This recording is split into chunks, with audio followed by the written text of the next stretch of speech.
سيئات أعمالنا من يهده الله فلا مضل له ومن يضلله فلا هادي له ونشهد أن لا إله إلا الله وحده لا شريك له ونشهد أن سيدنا وسندنا ونبينا وحبيبنا وحبيب ربنا وطبيبنا ومولانا محمدا عبده ورسوله أما بعد فأعوذ بالله من الشيطان الرجيم بسم الله الرحمن الرحيم والذين آمنوا وعملوا الصالحات لا نكلف نفسا إلا وسعها أولئك أصحاب الجنة هم فيها خالدون ونزعنا ما في صدورهم من غل تجري من تحتهم الأنهار وقالوا الحمد لله الذي هدانا لهذا وما كنا لنهتدي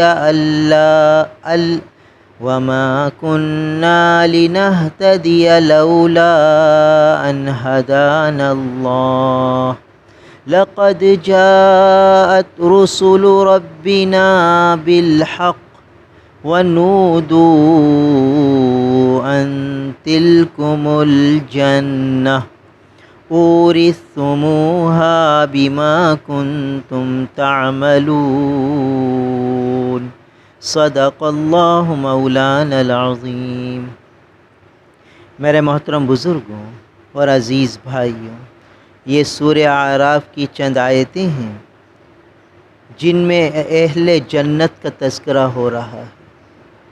بار بار اللہ تعالیٰ نے کبھی جنت والوں کا تذکرہ فرمایا، کبھی جہنم والوں کا، کبھی اہل جنت کی نعمتوں کا بیان فرمایا، کبھی اہل جہنم کی سزاؤں کا بیان فرمایا، تاکہ مسلمان کو ترغیب ہو اعمال صالحہ کی، ترہیب ہو اعمال سیئہ سے، جہنم کی سزاؤں کو پڑھ کر سن کر گناہوں سے بچنے کی ہمت اور حوصلہ ہو جائے، جنتوں کی نعمتیں سن کر اور پڑھ کر اس کے حصول کا ذوق اور شوق پیدا ہو جائے۔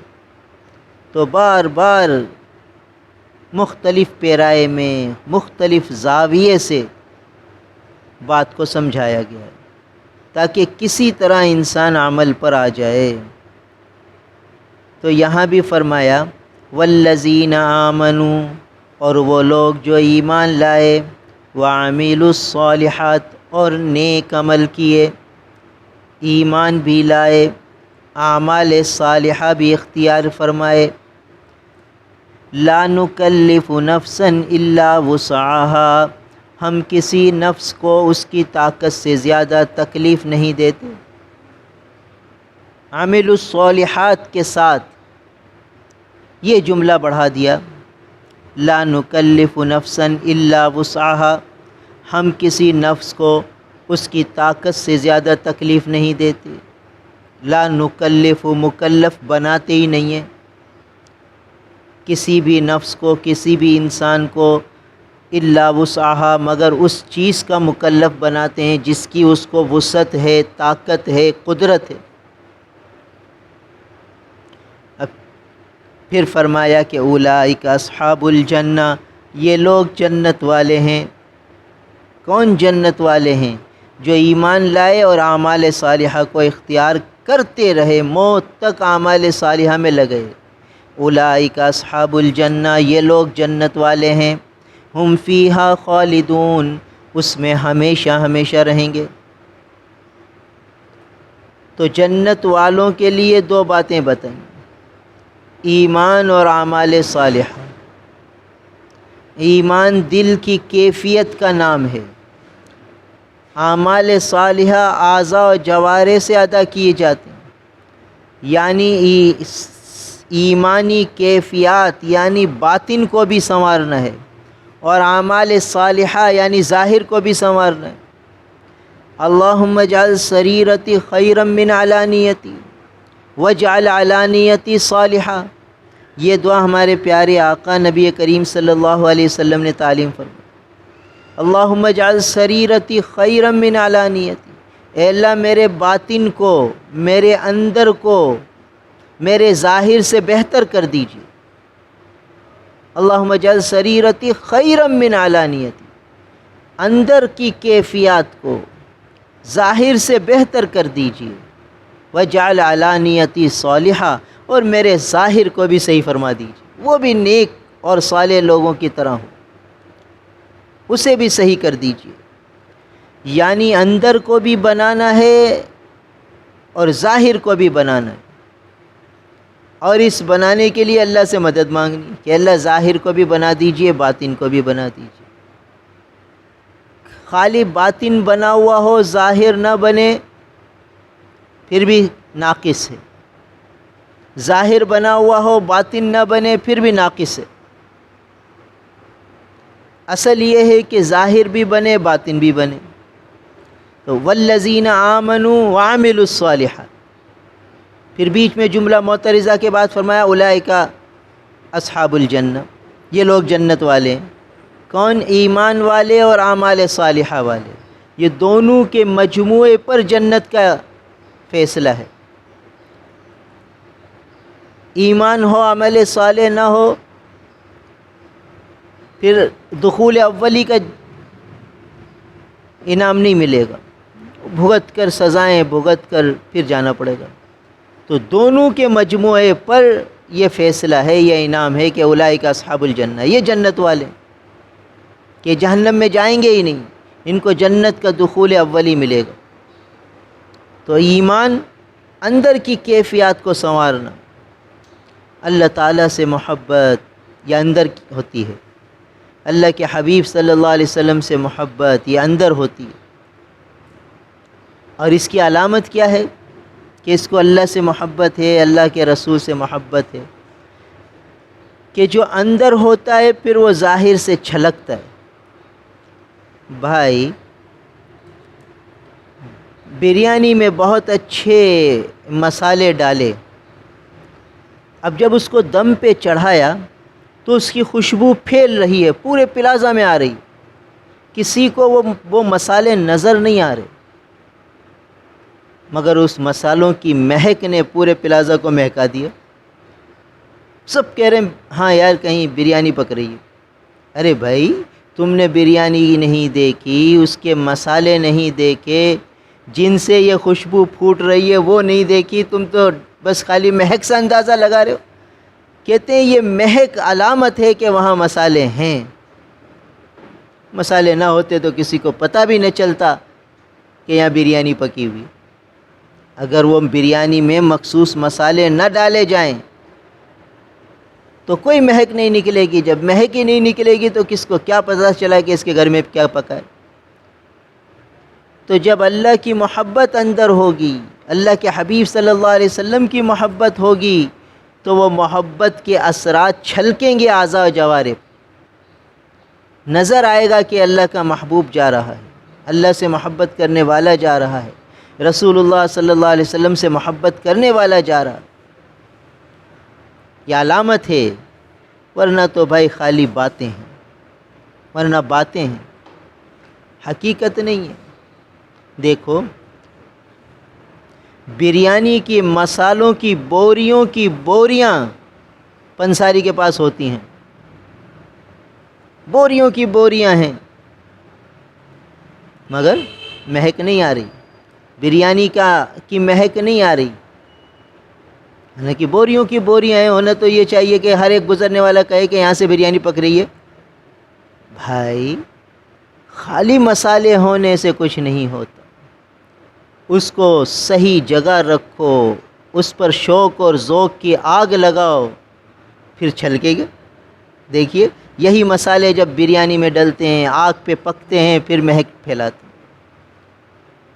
تو خالی یہ کہہ دینا کہ ہمیں اللہ سے محبت ہے، ہمیں اللہ کے رسول سے محبت ہے، ہمارے دل میں اللہ کی محبت ہے، ہمارے دل میں اللہ کے حبیب کی محبت ہے، تو یہ ایسے ہے جیسے کہ وہ مسالے جو پنسار کے پاس رکھے ہوئے، بوریوں کی بوریاں رکھی ہوئی ہیں، مگر کوئی وہاں سے گزرتے ہوئے یہ نہیں کہتا کہ یہاں بریانی کی مہک ہے۔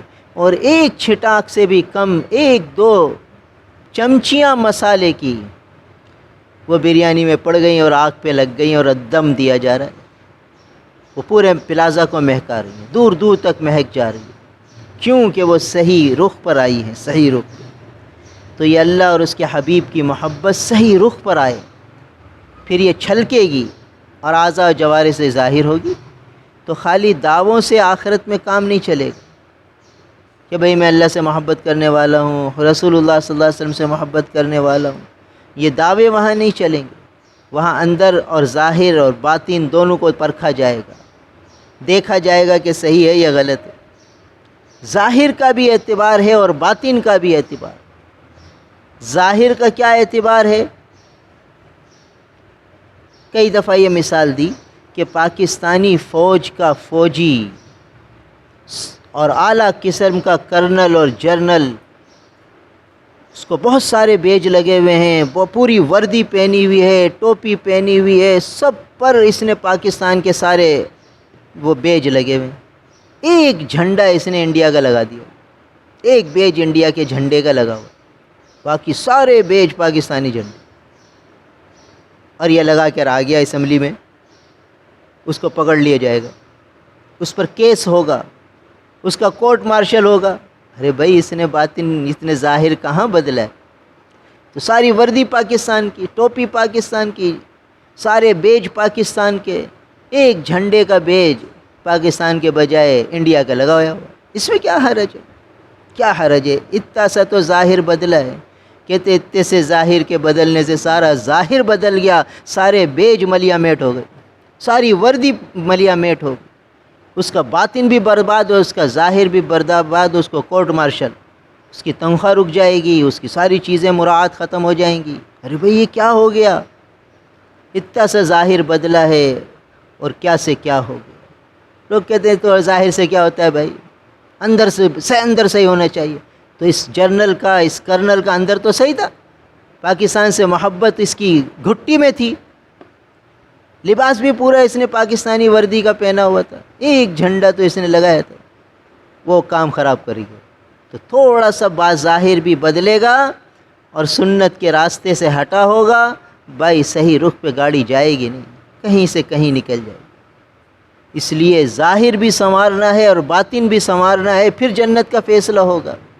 ان الذین آمنوا وعملوا الصالحات، جو ایمان لائے اور نیک عمل کیے، اعمال صالحہ یہ ظاہر سے تعلق رکھتے ہیں، اور ایمان یہ اندر کس سے تعلق رکھتا ہے، تو یہ دونوں کا مجموعہ ہوگا تو آگے گاڑی چلے گی، پھر جنت کے رخ پہ چلیں گے۔ اور اعمال صالحہ نہیں ہے، ایمان کامل نہیں ہے، تو پھر جنت کی طرف گاڑی نہیں جا رہی، کہیں اور ہی رخ ہے اس گاڑی کا، اور آدمی دھوکے میں پڑا ہوا ہے کہ میں صحیح ہوں، میں صحیح رخ پہ جا رہا ہوں، دھوکے میں پڑا ہوا ہے۔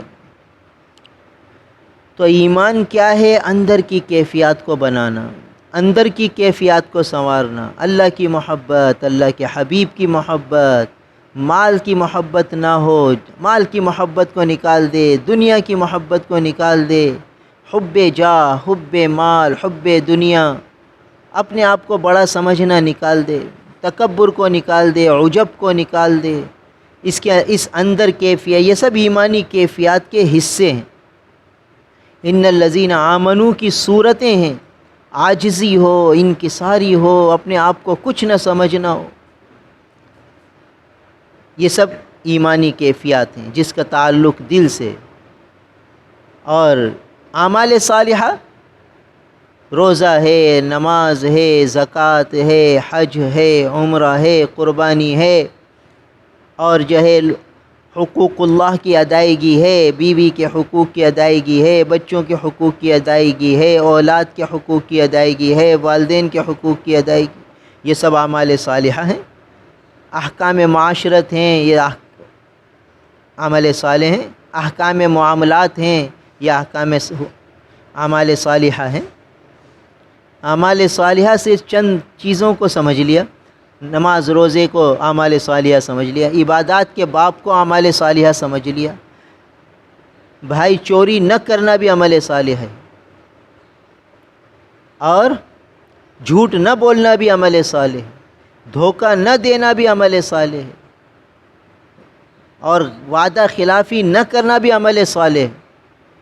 اب آدمی وعدہ خلافی کرتا ہے، کہتا ہے یہ دنیا داری ہے، نماز پڑھنا یہ عمل صالح، اور وعدہ خلافی کرنا یہ کہتا ہے یہ تو دنیا داری ہے، اس کو عمل صالح سے کیا تعلق؟ وعدہ نبھانا، وعدے کو پورا کرنا، جو وعدہ کیا اس کو نبھانا، یہ سب اعمال صالحہ ہے، اور اس کی خلاف ورزی کرنا اعمال سیئہ ہے، اور اعمال سیئہ پر بھی جہنم کا فیصلہ ہے، یہ جہنم کے راستے پہ جانا پڑے گا۔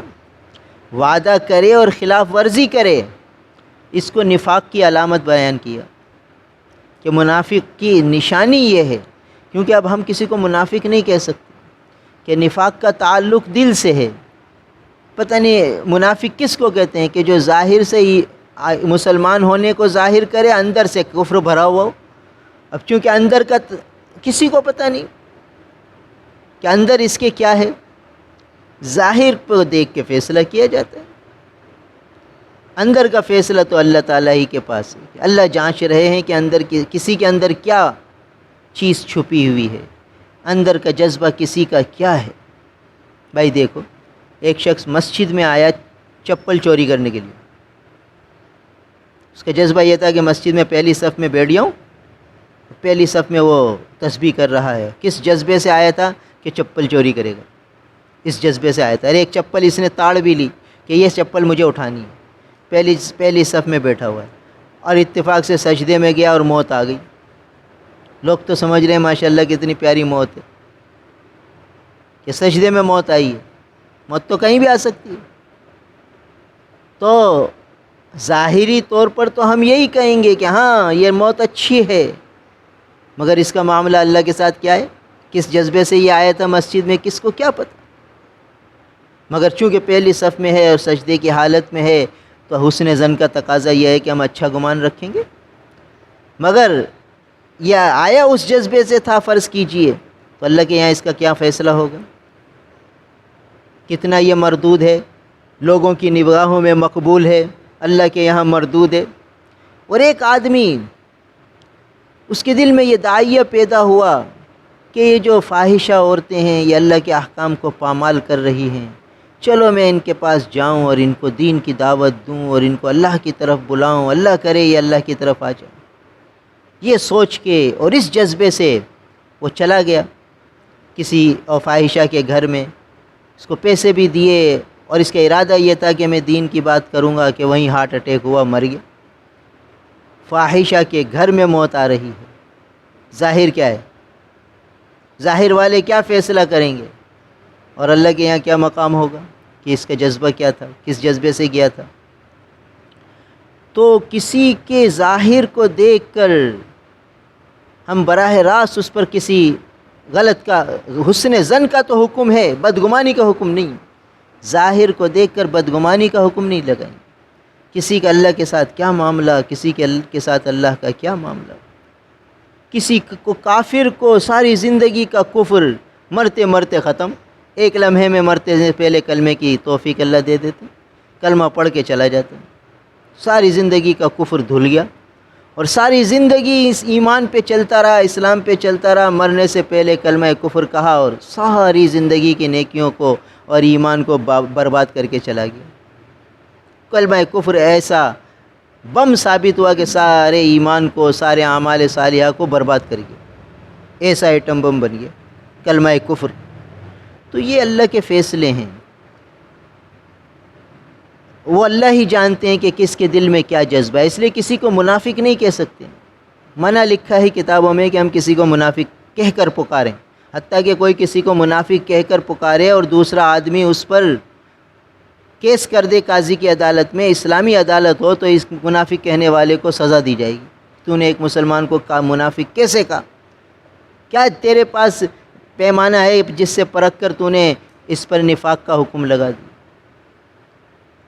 تو کسی کو منافق نہیں کہہ سکتے۔ ہاں، منافقت کی نشانیاں حضور صلی اللہ علیہ وسلم نے بیان فرما دی کہ ایسے شخص میں نفاق کی نشانی پائی جاتی ہے، نفاق کی علامت پائی جاتی ہے، علامت پائی جاتی ہے، مگر منافق پھر بھی ہم نہیں کہیں گے اس کو۔ یہ کہیں گے بھائی تم میں منافق کی علامت نظر آ رہی ہے بھائی، یہ نہیں کہیں گے کہ تو منافق ہے، کیونکہ منافق کا فیصلہ اللہ کے علاوہ کوئی نہیں کر سکتا، کہ وہ دل کا معاملہ ہے۔ ایمان اور کفر کا محل دل ہے۔ علامات حضور صلی اللہ علیہ وسلم نے فرمائیں کہ یہ نفاق کی علامت ہے کہ وعدہ کر کے پھر جائے، وعدہ خلافی کرے، وعدہ خلافی کرے، اور یہ سوچ کے ہی کہ بھئی دینے تو ہے نہیں اس کو پیسے، بس ٹالنے کے لیے کہا جمعرات کو آ جانا، دل میں یہی جذبہ ہے کہ جمعرات کو بھی ٹال دیں گے، ہیں تو ہے نہیں، اسباب ہیں ہی نہیں ادائیگی کے۔ وہ یہ سامنے والا بیچارہ آگے بات کر لیتا ہے، آگے سودے کر لیتا ہے، آگے کوئی کام کر لیتا ہے، اور یہ جمعرات کو پھر جاتا ہے۔ یہ عمل صالح نہیں کر رہا، یہ عمل سیئہ میں لگا ہوا ہے، اور یہ سمجھتا ہے کہ چلو بھئی میں نماز پڑھ کر آیا، وعدہ خلافی کر لی، کیا ہوگی؟ تو عمل صالح کا ذخیرہ ہوگا تو آدمی جنت میں جائے گا، اور اعمال صالحہ نہیں ہوں گے تو پھر پھنس جائے گا۔ اس لیے فرمایا کہ ایمان اور عمل صالح، تو وعدہ خلافی کرنا یہ عمل صالح نہیں ہے، وعدے کو پورا کرنا عمل صالح ہے، جھوٹ نہ بولنا عمل صالح ہے، آنکھوں کی حفاظت کرنا عمل صالح ہے، زبان کی حفاظت کرنا عمل صالح ہے، کانوں کی حفاظت کرنا عمل صالح ہے، دل میں برے خیالات لانے سے بچنا یہ عمل صالح ہے۔ تو عمل صالح کے ذخیرے ساتھ لے کر جائیں گے۔ پھر دکان کی اڑوس پڑوس والوں کو اذیت نہ دینا عمل صالح ہے، رشتہ داروں سے قطع تعلق نہ کرنا، صلہ رحمی کرنا یہ عمل صالح ہے، ہر ایک کو اپنی ذات سے راحت پہنچانا، نفع پہنچانا، فائدہ پہنچانا یہ عمل صالح ہے، ہر ایک کو اپنی ذات سے اذیت دینے سے بچانا یہ عمل صالح ہے۔ تو یہ عمل صالح کے ذخیرے ہوں گے تو پھر آگے جنت کا راستہ ملے گا۔ تو عمل صالح کے لیے بار بار سوچنا پڑے گا کہ بھئی اس وقت میں کون سا عمل صالح کر سکتا ہوں، اس وقت میں کون سا عمل صالح کر سکتا ہوں، اس وقت میری طرف کون سا حکم لاگو ہے، متوجہ ہے کہ اس کو پورا کر کے میں عمل صالح اختیار کروں، کون سا عمل ہے کہ اس سے بچ کر عمل صالح اختیار کروں۔ تو ہر وقت اسی دھن میں لگا رہے۔ دو لفظ علماء فرماتے ہیں، ایک دھن ہو اور ایک دھیان ہو۔ اللہ کو راضی کرنے کی دھن ہو کہ میں اللہ کو راضی کروں، اللہ کو راضی کروں، اور دھیان ہو کہ کیا کر رہا ہوں، کوئی غلط کر رہا ہوں، صحیح کر رہا ہوں، صحیح کر رہا ہوں تو شکر ہے، غلط کر رہا ہوں تو صحیح کی فکر کروں۔ تو دھن بھی ہو، دھیان بھی ہو، یہ دو چیزیں صحیح رخ پہ ڈالتی ہیں۔ اللہ کی محبت کی دھن لگ گئی ہو اور ہر وقت دھیان آ گیا ہو کہ یہ جائز ہے، یہ ناجائز ہے، یہ حلال ہے، یہ حرام ہے، یہ کر لوں یا نہ کروں، اس سے بچنا ہے، اس کو اختیار کرنا ہے، اس کا دھیان رہے۔ تو دھن اور دھیان یہ دو چیزیں صحیح رخ پہ لاتی ہیں۔ پھر اطلاع اور اتباع، یہ حکیم الامت رحمۃ اللہ علیہ جملے بتاتے ہیں کہ کسی کو اپنا بڑا بنائے، ایسا جس کی صحبت میں بیٹھ کے آخرت کی یاد تازہ ہو، اللہ کی محبت میں اضافہ ہو۔ ایسا اگر کوئی بزرگ مل جائے تو اس کو اپنا بڑا بنائے، اس کو اپنے حالات کی اطلاع کرے، جو وہ بات بتائے اس کی اتباع کرے۔ تو اطلاع اور اتباع، دھن اور دھیان، یہ چیزیں ہوں گی تو صحیح رخ پر آئے گا۔ اور اطلاع بھی نہیں، اتباع بھی نہیں، دھن بھی نہیں، دھیان بھی نہیں، بس اپنی رو میں چل رہا ہے، کبھی صحیح کبھی غلط، جو ہو رہا ہے وہ ہو رہا ہے، چلے جا رہا ہے۔ بھائی اس طرح آدمی بھٹک جاتا ہے، کہیں سے کہیں نکل جاتا ہے، جانا کہاں تھا، جا رہا تھا، بھٹک گیا کہاں۔ اس لیے خطرے بہت ہیں۔ تو اس لیے فرمایا کہ ایمان بھی ہو، عمل صالح بھی ہو۔ تو فرمایا کہ والذین آمنوا وعملوا الصالحات، وہ لوگ جو ایمان لائے اور نیک عمل کیے، لا نکلف نفسا الا وسعها، ہم کسی نفس کو تکلیف نہیں دیتے مگر اتنی جتنی اس کی وسعت میں ہے، طاقت میں ہے۔ اولئک اصحاب الجنہ، یہی لوگ جنت والے ہیں، ہم فیہا خالدون، اس میں ہمیشہ ہمیشہ رہیں گے۔ ونزعنا ما فی صدورہم، اور ہم ہٹا دیں گے جو کچھ ان کے دلوں میں ہوگا، من غل، جو کھوٹ، جو ایک دوسرے کے لیے برائیاں، خامیاں جو دنیا میں ساتھ رہتے رہتے دلوں میں پیدا ہو جاتی ہیں، فرماتے ہیں کہ وہ سب ہم دور کر دیں گے دلوں سے، ان کے دل پاک صاف کر دیں گے۔ تجری من تحتہم الانہار، بہتی ہوں گی ان کے نیچے نہریں، اور یہ جنت میں پہنچ کر کہیں گے الحمدللہ الذی ہدانا لہذا، تمام تعریفیں اس اللہ کے لیے ہیں جس نے ہمیں اس جنت کی طرف رہنمائی فرمائی۔ وما کننا لنہتدی لولا ان ہدانا اللہ، اور ہم خود ہدایت پانے والے نہیں تھے اگر اللہ ہمیں ہدایت نہ دیتا تو، اللہ ہی نے ہمیں اس رخ پہ ڈالا۔ لقد جاءت رسل ربنا بالحق، تحقیق ہمارے پاس اللہ کے بھیجے ہوئے فرشتے حق کے، اللہ کے بھیجے ہوئے رسول اور پیغمبر حق بات کو لے کر آئے۔ ونودو، ان کو پکار کر اعلان کیا جائے گا، ان تلکم الجنہ، کہ یہ تمہاری ہی جنت ہے، اورثتموہا، جو تمہیں اس کا وارث بنایا جا رہا ہے، اس جنت کا تمہیں وارث بنایا جا رہا ہے، مالک بنایا جا رہا ہے، بما کنتم تعملون، اس وجہ سے کہ تم صحیح عمل کرتے تھے، تم اچھے عمل کرتے تھے، اس لیے اب تمہیں جنت کا مالک بنایا جا رہا ہے۔ تو بھائی یہ جنت ہمارا مقصود ہے، اس کو حاصل کرنے کے لیے یہ دنیا کی زندگی ملی ہے، تو زیادہ سے زیادہ اعمال صالحہ کا ذخیرہ آدمی اکٹھا کرے۔ جمعہ کا دن ہے، سورہ کہف کا اہتمام، صلاۃ التسبیح کا اہتمام، 1000 دفعہ کم از کم درود شریف کا اہتمام، استغفار کا اہتمام، عصر کے بعد 80 دفعہ درود شریف کا اہتمام، یہ اعمال صالحہ ہیں، اس کی کوشش کریں۔ اللہ تعالی ہم سب کو عمل کی توفیق۔ الحمدللہ رب العالمین والعاقبۃ للمتقین والصلاة والسلام علی رسولہ محمد وآلہ واصحابہ اجمعین۔ اللہم انت السلام ومنک السلام تبارکت یا ذا الجلال والاکرام۔ نستغفر اللہ ونتوب الیک، نستغفر اللہ ونتوب الیک۔ ربنا لا تؤاخذنا ان نسینا واخطأنا، ربنا ولا تحمل علينا إصرا كما حملته على الذين من قبلنا، ربنا ولا تحملنا ما لا طاقة لنا به، واعف عنا واغفر لنا وارحمنا أنت مولانا فانصرنا على القوم الكافرين۔ اللهم آت محمدا الوسيلة والفضيلة وابعثه مقاما محمودا الذي وعدته۔ اللهم آت محمدا الوسيلة والفضيلة وابعثه مقاما محمودا الذي وعدته۔ رب ارحمهما كما ربياني صغيرا، رب ارحمهما كما ربياني صغيرا، رب اجعلني مقيم الصلاة ومن ذريتي، ربنا وتقبل دعاء، ربنا اغفر لي ولوالدي وللمؤمنين يوم يقوم الحساب، ربنا هب لنا من أزواجنا وذرياتنا قرة أعين واجعلنا للمتقين إماما۔ اللهم إنا نسألك العافية ونسألك دوام العافية ونسألك تمام العافية ونسألك الشكر على العافية۔ اللهم إنا نسألك من خير ما سألك منه نبيك محمد صلى الله عليه وسلم، ونعوذ بك من شر ما استعاذك منه نبيك محمد صلى الله عليه وسلم۔